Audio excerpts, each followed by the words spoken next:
Music, like anything else in the world, can be used for good or for evil. God has given all kinds of things to mankind that he can use for good or evil. Music in itself is a neutral commodity. You can sing a song to glorify God, or you can sing a song to glorify Satan. You can sing a song about virtue, or you can sing a song about vice. So music is a neutral vehicle. It's like a printing press. You can print pornography, or you can print Bibles. Now, so basically you're talking about a neutral commodity, but there's so many things that feed into that, right? Culturally. Now, I believe that, basically speaking, rock music in and of itself is problematic, period. And I believe that for many reasons. One is rock music is a product of a disoriented, despairing, drug-related, sex-mad generation. There's no question about that. The people who pioneer, the first big rock singer was Elvis Presley, who killed himself with drugs, and who went through women, continuously. And he gave rise to the whole rock generation. He was the first, and his whole act was sexual, sensual. It was terrible. And nowadays we think he was comical because we've come so far, But the vernacular of rock music at this particular point represents a generation that I have real trouble identifying with. And what happens is if you put a Christian message in that vernacular, I think Christianity suffers immensely. Because I don't think you can take that kind of medium and use it to propagate a Christian message. For example, in the 16th chapter of Acts, you had the Apostle Paul on his missionary journey, and he came to Philippi. And a demon-possessed girl came out and started following them around. And the demon-possessed girl said of Paul and his traveling companion, Barnabas, "These men have come to show us the way of salvation." Now, was that the truth? That was the truth. They did come to show the way of salvation. Paul turned around and rebuked that girl and cast the demon out of her, because God does not use demonic mediums even to propagate true doctrine. Do you understand? Mm-hmm. And basically, the whole rock thing is tied in with drugs and sex and the occult, the whole shooting match.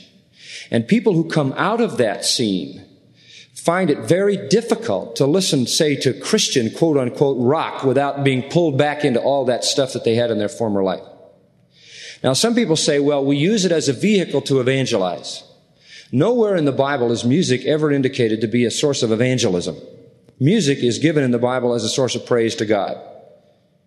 And I think God likes to hear what we're saying, for one thing, when we praise Him. And I think it's good if we say it in a vernacular, in a medium that honors Him.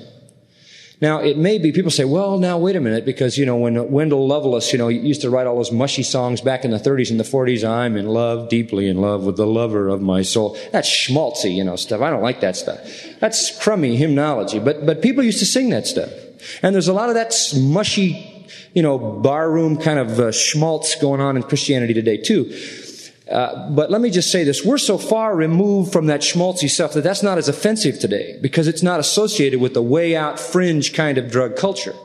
So it may be, in the next 50 years that there'll be some things that are a little more useful to us. But right now in this environment, I think that just drags in a whole pile of stuff. And sad to say, there's a lot of problems in the Christian music field too, with people whose testimonies aren't really what they ought to be. And there are some good people, but, Amos 5 says, stop singing your songs, your hearts aren't right.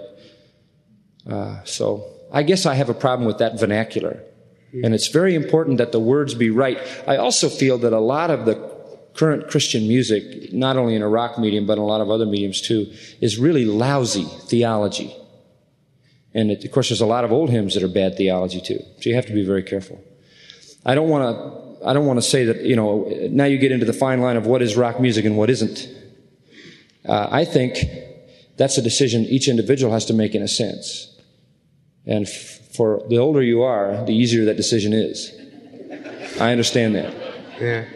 But you want to be sure that you don't identify Christ in a medium that is demonic or drug-related, sex-related, and so forth. You want to make sure that Christian music is distinct. I'll never forget two guys who walked in. I was speaking at a rally in San Diego for Youth for Christ, and a couple thousand kids.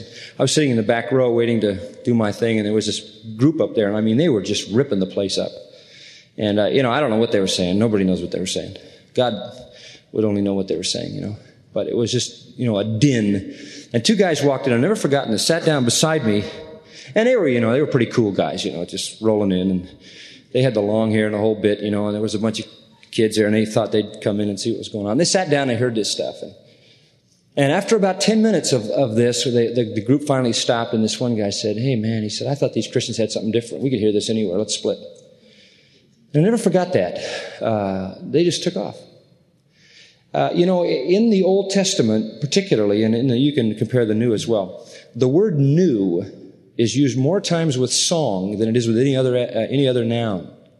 More than new birth, more than new life, more than new creation, more than new anything is new song. If there's anything that identifies a Christian, it's a new song. Something different. So I think we have to be very careful about that. All right? Well, in defense of it, though, I know people that have come to Christ through it. No, nobody comes to Christ through the medium. They come to Christ through the message. Through the testimony that these people give. Yeah. Nobody comes to Christ through the medium, right? They come to Christ through the message. And they come to Christ because God has prepared the soil. We baptized a guy on Sunday night who said that he received Christ watching a TV commercial. Well, nobody got saved through a TV commercial. Something in that situation prodded his mind where the gospel seed had been planted, and he responded. And the Lord may use things like that. I mean, let's face it, the Lord uses all of us in our weakness. The Lord uses us in our frailty. The Lord used Balaam's ass, but that doesn't mean we train jackasses to preach the gospel. Basically, the Lord will use anything. The Lord will overrule. And there are times, I think, when they do sing things that are clear and the words come through and the Lord will use it. You see, the message is so powerful that it will overpower the medium. You know what I'm saying? The message is so true that it'll penetrate the heart. I mean, look, you look at your own life. I look at my life and I say, how does God use me? It is not because of me. It is because the message is so powerful. It overpowers the human frailty. So we don't ever want to say, well, because somebody got saved through that medium, therefore that sanctifies the medium in all cases. You understand what I'm saying? Yeah. Okay.